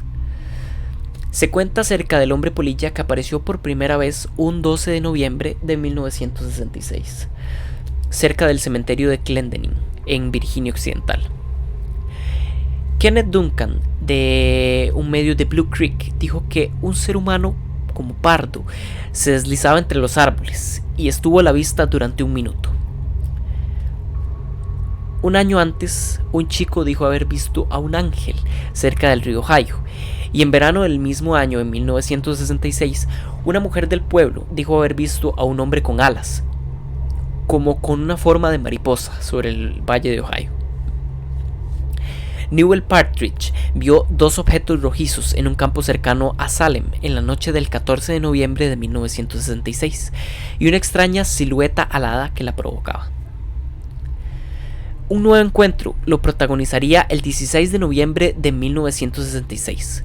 Los señores Rainbow Wamsley, la señora Marcella Bennett y su hija Tina, cuando se dirigían a la casa de la familia de Ralph Thomas, vieron como unas luces rojas se movían sobre el área TNT, que si no les expliqué, esta es el área como se le llamaba a la zona del sumidero de armas. Este ser era un ser grande y gris, y era más grande que un hombre, y de grandes ojos rojos, inflamados y terribles. Vamos a ponerles otra vez la imagen del Mothman o las descripciones que se han hecho del Mothman. Esto es lo que como lo recordaba la señora Bennett, e incluso llegó a quedar hipnotizada por el ser, teniendo que intervenir la señora Walmsley, y ya que ni siquiera podía moverse, se tuvieron que encerrar en la casa y siendo acosados por el misterioso ser. Se llamó a la policía, pero nuevamente al llegar el horror había pasado. La señora Bennett tuvo que ser tratada psicológicamente, y desde entonces tenía el presentimiento que la extraña criatura seguía en el lugar. Y ella no se equivocaba, porque el 25 de noviembre Thomas Uri circulaba por la carretera al norte del área TNT, y a las 7 de la mañana vio como un ser alto y gris se elevaba verticalmente sobre la zona. Circuló hasta ver al sheriff George Johnson y le contó todo lo vivido. Días antes, la policía de Charleston recibía la llamada de Richard West. Era el 21 de noviembre. Lo atendió el agente Tucker, y el testigo solo acertaba a decir que estaba viendo al hombre murciélago, que tenía el aspecto de un hombre y era de gran tamaño, con unos grandes ojos rojos encarnados. El 26 de noviembre, la señora Ruth Foster afirmaba estar viendo al Mothman. Otro testigo, llamado Connie Carpenter, regresaba a casa el 27 de noviembre cuando también sufrió el acoso del Mothman, un ser grisáceo con grandes ojos rojos, que se dirigió contra su vehículo de frente, y que fueron unos momentos muy duros. Y en días posteriores sufrió inflamación de ojos, algo que se suele dar durante los encuentros ovnis. Pronto se quiso dar explicación a la aparición del Mothman en todo este entorno del río Ohio, como el causado por una grulla canadiense, cuya característica principal son unos grandes círculos rojos en los ojos, que se le conferirían un aspecto similar a la visión de los testigos. Esta hipótesis fue respaldada por un grupo de personas que, estando en las afueras de Lowell, en Ohio, vieron pasar una bandada de aves muy cerca, y así lo declaró un testigo llamado Marvin Shock, también el capitán Paul Yoder y Benjamin Enox, que todos estos son bomberos voluntarios de Point Pleasant, que afirmaron que indiscutiblemente se trataba de un pájaro enorme, pero que era un pájaro al fin y al cabo. Aunque hay un punto débil en toda esta hipótesis, ya que se daba por el simple hecho de que este tipo de aves no suelen tener como hábitat natural la zona del río Ohio. En la zona solo se capturaron dos extrañas criaturas para aquel entorno natural, que era una blanca lechuza ártica que no se parecía en nada a las descripciones del Mothman, y en julio de 1967 en New Haven se capturó un buitre sopilote que tampoco era obviamente la criatura que amenazaba a los habitantes de Point Pleasant. Aún así, los encuentros con el Mothman se seguían sucediendo, y aún así eran muchos los testigos que se iban sumando al ya santoral de múltiples encuentros con este misterioso ser, como les he venido relatando. Los testigos incluso creyeron confundirlo, identificarlo con aeroplanos aterrizando en el vecino aeropuerto de Galípolis, hasta que se percataban del aspecto humanoide que tenía este ser. Curiosamente, los ufológicos hombres de negro hicieron su particular visita ufológica a un testigo que presenció la existencia del Mothman, que se trataba de uno de los que les comenté, de Connie Carpenter. La chica casi se ve obligada a entrar en un Buick de 1949 a la fuerza por un inefable e inepto hombre de negro, e incluso recibió notas por debajo de la puerta en las que se le invitaba a guardar silencio bajo la almohada, de poder ser cogida sabe Dios por quién. La periodista Hyde ya había popularizado al Mothman a través de su periódico, e inclusive había sido ya visitada por extraños hombres de negro y adictos al fenómeno ovni, que en unos casos la atemorizaban y en otras les entregaban carpetas con los principales avistamientos ovni en la zona. El hombre polilla seguía siendo un misterio y solo se sabía de él que era una extraña criatura de unos 2 metros y 2 metros y medio de alto, que era fuerte y ancho, con una especie de traje gris o plumaje gris, sin cabeza aparente, unos grandes, y esto es una característica muy importante que todos describieron, unos grandes ojos rojos y muy separados, alas plegadas sobre su espalda y extendidas, con una envergadura de 4 metros que azotaban todo el aire al volar. Emitía unos extraños chillidos y en vuelo emitía un extraño zumbido. Su velocidad de vuelo era rápida y de extrañas influencias hipnóticas sobre el ser humano. La periodista que popularizó el término de Mothman trató de explicar el caso desde otros puntos de vista. Los osos fueron el siguiente objetivo, pero esto pronto quedó descartado, dadas las características de los encuentros con este famoso ser. Se informó que cerca de la carretera 62 había habido encuentros de este tipo, pero la opción del peludo animal se desechó. Se visitaron otras zonas de supuestos avistamientos con el Mothman. En Jericho Road se tuvo un lugar preferente de análisis, pero no se llegó a nada pese a las insistentes noticias que hablaban de encuentros allí mismo. Se publicaron algunas otras referencias sobre estos encuentros durante los años de 1968 y 1969, así como referencias al fenómeno ovni y humanoides. El 15 de septiembre de 1968, que se sufrió una oleada ovni en Point Pleasant, y el diario Messenger llegaría a publicar el 18 de septiembre una nota haciendo referencia al mismo. Pero entonces, como conclusión, después de esta larga historia, ¿era el Mothman una señal de aviso del desastre venidero del Puente de Plata, o simplemente era parte de la maldición de Kronstadt? ¿Era una inocente ave, o tal vez mantenían una estrecha relación con el fenómeno ovni que tomó el pulso de la actualidad a la zona? Por casi todos es conocida la extraña afición de los objetos no identificados, por aparecer en lugares donde se va a producir una tragedia o se ha producido la misma. Es quizá como un síntoma premonitorio, o algo que hace presagiar un desastre, o una pérdida de importantes vidas humanas. Si de algo podemos estar seguros es que en torno a Point Pleasant hay los suficientes fenómenos ufológicos y paranormales, y hay los suficientes testigos y documentación como para tal vez pensar que la tragedia del Puente Plateado estaba siendo anunciada años antes de que esto sucediera. Esta es la historia del hombre polilla, que voy a poner la imagen nuevamente. No sé qué piensas, ¿qué te parece? Está bastante interesante y me gusta el hecho de que esta historia juega como en los bordes, en los límites. Justamente como dije al principio, hay de un lado los hechos, la realidad, lo que se ha probado y lo que es real, digamos. Y del otro lado tenemos todos los mitos, leyendas, historias, y aquí estamos justamente en la línea de gris. Aquí estamos en lo que no estamos seguros de que para qué lado jalar, ¿no? Y me gusta también porque estamos también en lo que son los límites. Estamos aquí empujando los límites de la criptozoología, porque esta historia se asocia a la ufología, se asocia a maldiciones indígenas, se asocia. Entonces estamos en un borde totalmente gris en el que no se sabe en qué dominio jalar. De hecho, la leyenda del Mothman, por muchos criptozoólogos, el Mothman no puede ser considerado como un críptido. Es un tema de debate dentro de la criptozoología, porque estamos justamente en realmente el límite, en la frontera de todo. Sí, estamos justamente en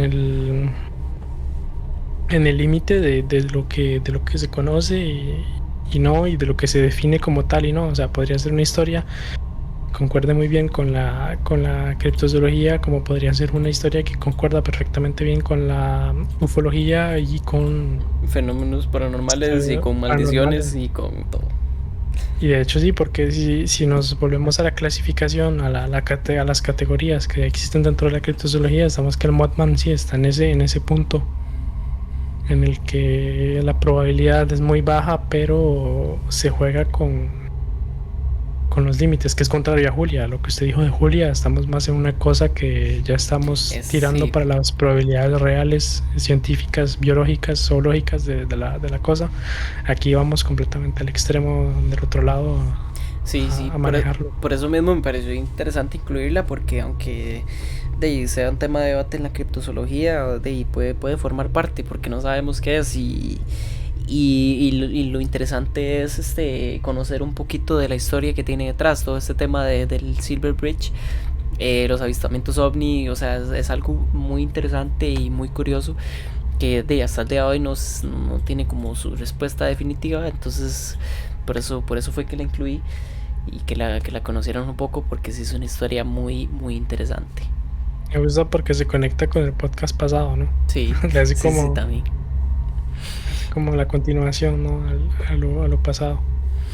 Sí, no, estuvo bastante interesante. De hecho, sí, el Mothman es uno de los críptidos, digamos, para los que aquellos que lo consideran como críptido, es uno de los críptidos más conocidos, del que más se habla y del que más se debate por justamente estar Sí, de entre... hecho, antes en YouTube había muchos videos acerca de este bicho. Que obviamente eran montajes porque todavía no hay videos así totalmente verídicos, pero que o sea, yo lo veía, yo me asustaba, yo me asustaba demasiado Sí, porque, o sea, en sí la descripción que tiene es como muy bizarra, o sea, es un aspecto humanoide pero con alas, con ojos rojos y con aquella presencia, entonces, o sea, sí es algo que me imagino que si los testigos de verdad están asegurando, están diciendo la verdad, entonces sí, sí les creo que de verdad, o sea, no pudieran ni moverse al ver no, semejante cosa. y asegurar también, eh, ¿qué iba a decir? Yo se me olvidó. Lo que representa, ¿no? Ah, sí. Que el Mothman es como, uy, ya se me fue la luz, quité la pantalla y se me fue toda la luz.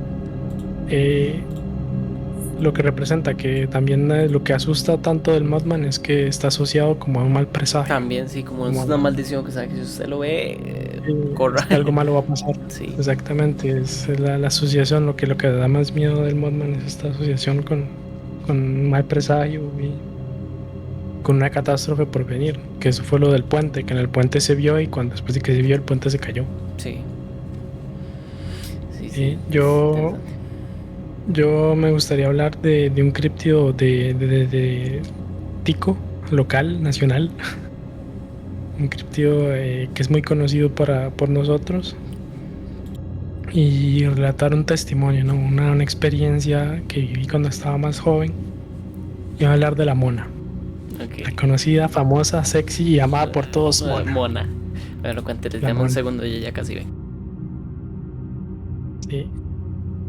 Ah, la cosa es que la Mona es una leyenda chorotega, ¿no? Hoy se sabe que el origen de la leyenda de la Mona es el pueblo chorotega y hoy en día oficialmente se cree que la Mona es una combinación, es una mezcla de las tradiciones eh, europeas ligadas a las brujas con las tradiciones chorotegas que se inspiran mucho de los pueblos nahuas en México. Y la Mona se describe muy seguido como una bruja, eh, como un nahual, lo que se define como un nahual, es un brujo o una bruja con la capacidad de convertirse en animal. Y bueno, la cosa es que, como ya lo he dicho antes, todo esto, la DDO, empezó cuando yo era muy joven, cuando éramos niños, con mi primo. Yo crecí con mi primo Aitan, como si fuera mi hermano, ¿no? Nosotros crecimos juntos. Y bueno, la cosa es que una vez él me invitó a ir a visitar a su familia paterna, que es de ahí de Tilarán. Entonces fuimos a Tilarán, era la primera vez que yo iba a este lugar, a que yo conocía Tilarán. Y era un lugar muy bonito, ¿no? Era un lugar muy isolado, era un lugar muy alejado, muy campo, ¿no? De hecho, al frente de la casa de la abuela de mi primo, eh, era era un matorral, era una finca y después eso iba a dar y se metía en un bosque. y ahí en la noche no se escuchaba nada, era muy tranquilo, no muy alejado. Y bueno, estábamos en esta casita, era una casa, la casa de la abuela era una propiedad muy grande. Y la propiedad era muy grande y en la casa de al lado vivía una tía y compartían como el mismo patio. La parte de atrás de esta propiedad era conjunta, se compartía el mismo patio y en el fondo había una casa. La cosa es que la casa de la tía era un lugar al que nosotros íbamos muy seguido para merendar y para el café y así. Y estábamos en la casa de la abuela, que era donde dormíamos, pero esa casa del fondo rara vez. eh, Rara vez íbamos. Yo de hecho nunca supe, no sé todavía quién vive en esa casa. Pero bueno, la cosa es que una noche nosotros estábamos ahí contando historias con otro primo de esto del terror y de los ovnis y de esas cosas. Y se escucha un ruido muy extraño en el techo, como algo que empieza a rascar el techo. Se escucha así ese ruido en el zinc, ¿no? Como unas uñas. Y se empiezan a escuchar ruidos muy raros. Hay que saber que en ese tiempo yo siempre he sido en ese sentido muy miedoso, y sobre todo en esos tiempos, yo tenía como 10, 11 años y yo era muy miedoso, ¿no? A mí ese tipo de cosas me asustaba mucho, aunque me gustaba el tema de lo paranormal, me daba miedo y yo no era así como que muy valiente que digamos, pero mi primo, Aitan, sí, él era más temerario, él era más explorador, más aventurero, digamos. Entonces estábamos hablando con Jeffrey y me dice, bueno, jale a ver qué es. Y yo, bueno, no, yo no. Estaba asustado y dije, no, ¿cómo no no, a vas ver, a ir? Entonces al final logró convencerme porque ese cabrón siempre me lograba meter en convencerme de hacer pendejadas. Y la verdad es que salimos. Y buscamos, ¿no? Como era un lugar muy tranquilo, podíamos ir a la calle a cualquier hora de la noche sin ningún problema, sin ningún riesgo, ¿no? Aunque fuéramos niños. Entonces salimos a ver qué era ese ruido, ese rasgado y esos ruidos extraños. Y en eso empezamos a escuchar los monos congos, que sonaban durísimo. Y eran como las 11 de la noche. Que saber que era la primera vez que yo escuchaba esos monos congos y ahí, evidentemente, Y no me es como asusté. que hace, no es como que hace muy bonito tampoco. No, exactamente, y ese ruido a esas horas de la noche, y yo con esa mentalidad que teníamos de ir a buscar Si lo todo desconocido y explorar. psicoseado tras de eso y escucha usted aquella Exactamente, cosa. yo yo iba asustado, iba bien asustado, pero yo lo seguía. Entonces él me sale, no, hay que investigar, y en ese tiempo ya hablábamos de la de hoy y todo. O sea, ya existía la cosa, entonces él quería ir a ver y ir a meterse ahí en esos matorrales a ver qué. Y la cosa es que por fuera no encontramos nada. Y entonces vemos que escuchó un ruido muy raro como en el patio. El patio de la casa, como digo, era una propiedad muy grande y ese patio era muy extenso, era un terreno que se iba muy largo. Y atrás en el fondo había una casa. Y para llegar a esa casa había que pasar como por un bosquecito, diría yo, unos árboles, unas matas y un montón de cosas. Y bueno, la cosa es que me dice, bueno, vamos a ver atrás, a ver qué tal. Entonces vamos y empezamos a buscar, ¿no? Empezamos a ver así por todo lado, a buscar. Según nosotros jugando de detectives. Y Según en eso nos usted. acercamos de esta casa del fondo, que era muy rara. O sea, esa casa daba algo muy raro. Y en eso fue ahí donde yo me asusté. Se escucha como el ruido de un cerdo así que grita así, pero como muy bestia. Entonces yo me asusté, obviamente, y volví a ver a Ethan, que también, ¿no? Además se sorprendió de escuchar este ruido raro. Y, y entonces nosotros estábamos asustados y nos preguntamos qué estaba pasando porque se escuchaba así como un cerdo que como que sonaba como si lo estuvieran matando, o sea, literalmente. Sonaba muy raro. Y la cosa es que, bueno, nosotros decidimos todavía más motivados, digamos, por este ruido. Seguimos buscando, ¿no? Seguimos buscando la fuente de ese sonido.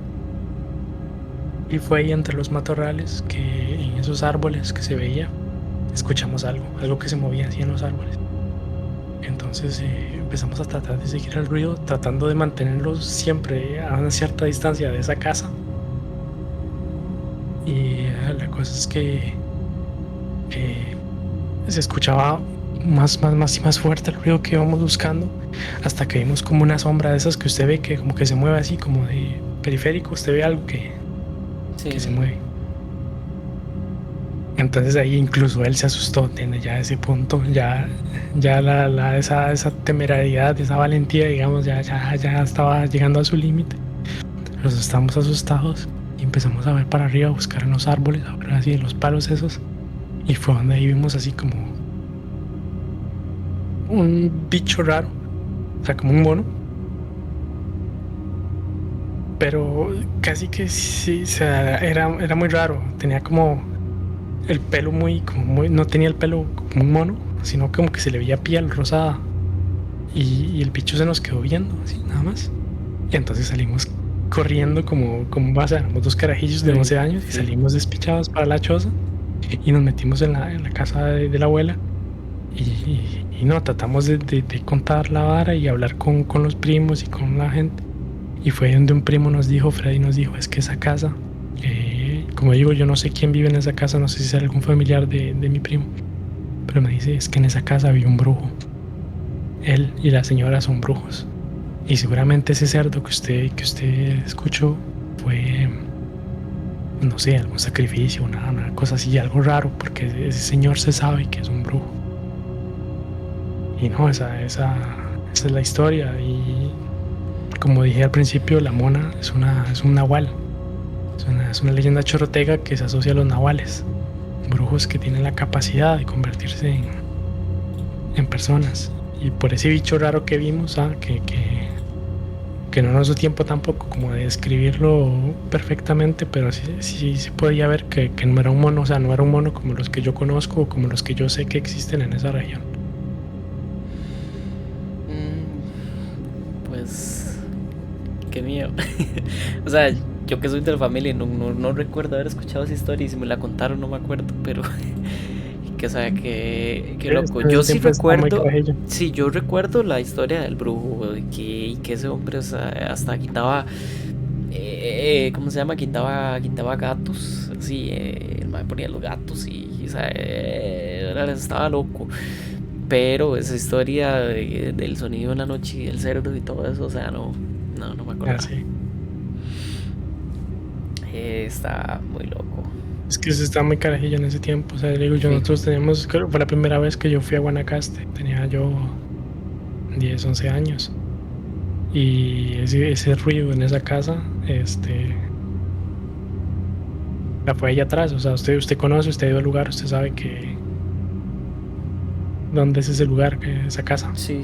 Bueno, fui hace un montón, sí, pero más o menos. Sí, ¿cuál casa es? Sí. Sí, el hecho de acercarse a la casa se siente que es que sí, en ese ambiente es que se siente pesado. Es que no es como pesado, es que es algo como extraño, sí, es como que no va a vibras buenas, la verdad. O sea, apenas usted se acerca, no es algo que, o sea, en general todas son alrededor. Inclusive, bueno, yo tengo una historia, aunque no se asocia con ningún críptido. Pero igual, o sea, por ahí en esa zona de Tilarán y todo eso, ahí yo una vez fuimos al cementerio igual con mi primo, y fuimos al cementerio de ahí con nuestra misma idea de buscar algo, y yo me puse a tomarle fotos así a los nichos, ¿verdad? Y había muchos nichos abiertos, y hay una foto que tomamos de un nicho en el que se observa como digamos, como un tipo de nube de polvo dentro de un nicho, pero la nube forma una cara, o sea, y esa foto existe. Lo que pasa es que ya no la tengo porque fue en un teléfono hace 1000 años, pero sí, si usted la tiene sería buenísimo, porque yo, o sea, esa foto es algo increíble. Yo desde que la tomé, yo esa noche no pude ni dormir. Que yo la había descargado justamente por lo bicho que era. Eso también es una historia familiar que seguimos sin saber qué fue lo que pasó esa vez. Son los archivos de la DDO. Fue ahí donde la DDO. De los archivos de la DDO. Yo creo que 2017. Pero para ver. Por aquí tiene que andar. Es por ahí de 2016, 2015, algo así. Por ahí fue la última vez que yo fui. pero es muy raro. No, creo que no. No la tiene. No, es que no. Ah, sí, yo tengo que tratar de recuperar esa foto de alguna manera porque eso hay que No. marcarlo. Sí, Hay que sacarle y copia y me todo. pareció cómo se veía una cara en el. Sí, es increíble. Pero, pero sí, esta historia de la mona. Bueno, aquí en Costa Rica, bueno, como estábamos hablando ahora, el Abaguchi, hay muchos. Hay muchos, o sea, Falsos. solo en Costa Rica hay muchos críptidos interesantes Sí, que estudiar. eso es algo interesante que la cultura latinoamericana, por sus orígenes de mezclas, tiene una cantidad de críptidos inimaginable. Yo podría pasar aquí Bueno, un día ahora entero. lo presentamos, no hablamos mucho, no profundizamos, pero una de las más famosas es el chupacabras, que hay como miles de historias con él, que ahí está una ilustración.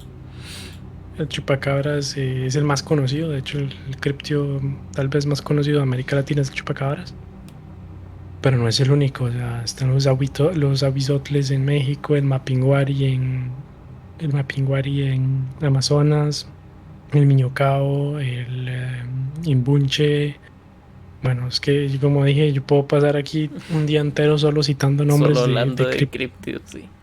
criptidos latinos. Eso es lo que me encanta de la cultura latina, ¿no? Como si tiene esa riqueza, ese toque que tal vez no se tiene en otras culturas, porque yo, bueno, por ejemplo, en Europa, en Francia, solo conozco dos críptidos Y de sí. leyendas así que cuenten, solo conozco dos, que son el Dahu, que es una cabra que vive en los Alpes, una particularidad muy rara, que tiene las patas de un lado más cortas de lo que el otro, entonces la cabra solo puede subir la montaña de un lado.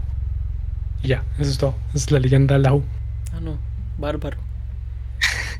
Sí, cosa, sí. Y el otro que se conoce, que ya sí es muy conocido, que es el más famoso, creo, de toda Europa, es la bestia de Yevadán. Que bueno, es un caso extraño de un lobo que supuestamente asesinó a 200 personas, pero no era un lobo normal, era descrito como un lobo gigante, incluso como un hombre lobo. De hecho, es asociado hoy en día a la leyenda del hombre lobo. Y es de esta leyenda de la bestia de Yevadán que nace la teoría de que los hombres lobo son débiles frente a la plata. Fue aquí en esta casa, a la bestia de Yevadán, que un hombre dijo haberlo herido con balas de plata y que eso funcionó. Entonces fue desde aquí de donde nace esta teoría. Pero sí, sí es cierto que aquí en Europa no he escuchado muchas de estas historias o de estos animales extraños, aunque sí hay varios, pero simple y sencillamente para mí no tienen ese toque tan. No tienen ese sabor. Es que, o sea, detrás o sea, solo es que, digamos, se está contando esta de la cabra, o sea, no tiene como mucho trasfondo, no hay contextos, no hay nada interesante que investigar ahí. No, y hay otro que es el Wolpertinger, que, bueno, ese sí es más conocido porque en Estados Unidos también existe, que en Estados Unidos se le conoce como jackalope, que es como un conejo con cuernos de venado y alas de pájaro. O Pues, sea, una quimera muy rara. una quimera del tamaño de un conejo y que mata gente, supuestamente. Conejo asesino. Sí, no tiene gracia. Y no, No tiene gracia, la verdad. falta más contexto. Le falta sazón, le falta sazón. El lugar en el que sí hay mucha leyenda, mucho de este tipo, sí sé que es en Inglaterra, por los celtas. Sí sé que en Inglaterra, Irlanda y Escocia sí ya hay más criaturas como el kelpie. No sé si nunca hayas escuchado hablar de un kelpie. No he escuchado. Kelpie es un caballo que vive en los ríos. Vive cerca de los ríos siempre y se aparece ahí. Y dice que el kelpie lo que hace es que atrae a la gente al río para ahogarla y comérsela. Es un caballo carnívoro que vive en los ríos de Irlanda. Ok. Está loco, sí. Y Está loco. en Irlanda sí hay más leyendas. Está el Dobarchu también, que es como una nutria asesina irlandesa. Ok. Entonces sí, en Irlanda sí hay, o como dije antes, el Black Shock en Inglaterra, que es el perro. Pero eso vino copiado. Eso se vinieron para acá y aquí se lo copiaron. Lo vacilón es que a veces el Blackchock es descrito como un mono también. O sea, es un supuestamente perro, pero a veces parece un mono y a veces es un caballo. Entonces hay que ver qué se fuma con los demás cuando vieron el bicho. El mismo Blackchock tiene como 4 descripciones diferentes y es por eso que es considerado como un críptido, así con pocas probabilidades de... Sí, con tantas posibilidades de ahí. No está como muy certero ese avistamiento, ese argumento, la verdad. Pero sí, en América Latina sí es cierto que eso es lo que me gusta. Tenemos hasta cansarse. Sí. O sea, solo con el Amazonas. Con el Amazonas ya usted puede pasar días y días discutiendo de lo que se vio o no se vio y de lo posible, la probabilidad de que lo que ahí viva sea real o no. Sí. Sí, yo creo que como conclusión del podcast lo que podríamos decir es que no nos cerremos, que abramos un poquito la mente y que pensemos en que algunas de estas pseudociencias sí nos aportan y que a veces se necesitan ideas locas para una imaginación muy fuera de lugar para encontrar cosas. Creo que la historia del panda fue muy bien descriptiva acerca de esto. Yo diría que sí, o sea, no hay que el hecho que una disciplina sea considerada como una pseudociencia, y aunque se pueda criticar y aunque tenga sus fallos y tenga sus errores, no hay que descartarla. O sea, no hay que pensar que es algo malo o que es algo fantástico, que es algo de alguien loco, ¿no? Hay que saber que ciertas de estas pseudociencias, aunque no sigan el método científico, aunque no tengan ese rigor, buscan la verdad. Ellos también están buscando la verdad, están buscando algo que no se puede explicar, están buscando probar la realidad de un relato. O sea, aunque usted pueda criticar el método y los métodos usados por esta gente está buscando la verdad, como lo haría un zoólogo. O sea, esta gente va y se mete en un bosque ahí en Amazonas a buscar una culebra de 15 metros de largo, como lo haría un biólogo. Un biólogo también iría a hacer lo mismo si le dijeran que hay una culebra de 15 metros de largo. Se metería... igual como el caso de este sonido Julia, también voy a tener que ir a bucear yo no sé cuántos metros en la Antártida para buscar algo. Como yo digo también, la cosa es que muy seguido también hay que pensar que esos críptidos son considerados como criaturas peligrosas, y tal vez el hecho de que no haya pruebas es porque simple y sencillamente nadie tiene las ganas de ponerse en peligro para probar tal cosa. O sea, una culebra, sigo con el ejemplo, la titanoboa, una serpiente de 15 metros de largo, si usted lograra verla, las posibilidades de que usted pueda volver a casa para mostrar evidencia son pocas. Sí, es que voy a volver a poner la imagen. O sea, usted sabe ir a una selva, a una jungla, donde para empezar, o sea, hay que adentrarse bien profundo. O sea, su entorno no es nada agradable.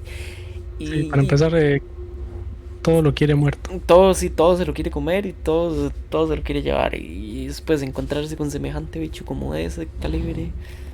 Es encontrarse semejante bicho y que tenga hambre. De fijo va a tener hambre, porque eso no, a pura proteína, a puro gusanito, no creo. No, cocodrilo. Sí. Entonces, o sea, las ganas de ir a ponerse en ese peligro sí son muy pocas, pero aún así, o sea, todo esto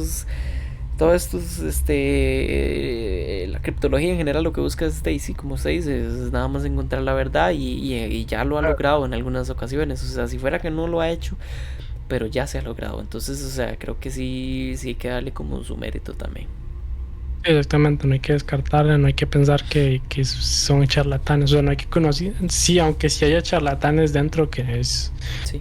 O sea, es imposible que no los haya, tampoco es la mayoría, ¿no? Estamos hablando de gente que busca una realidad, que busca tal vez ir más allá de lo que la ciencia quiere ir a veces, porque hay veces que la ciencia tal vez no quiere ir tan allá, no tiene ganas de salir de esa caja para buscar más allá de lo que se conoce. Sí.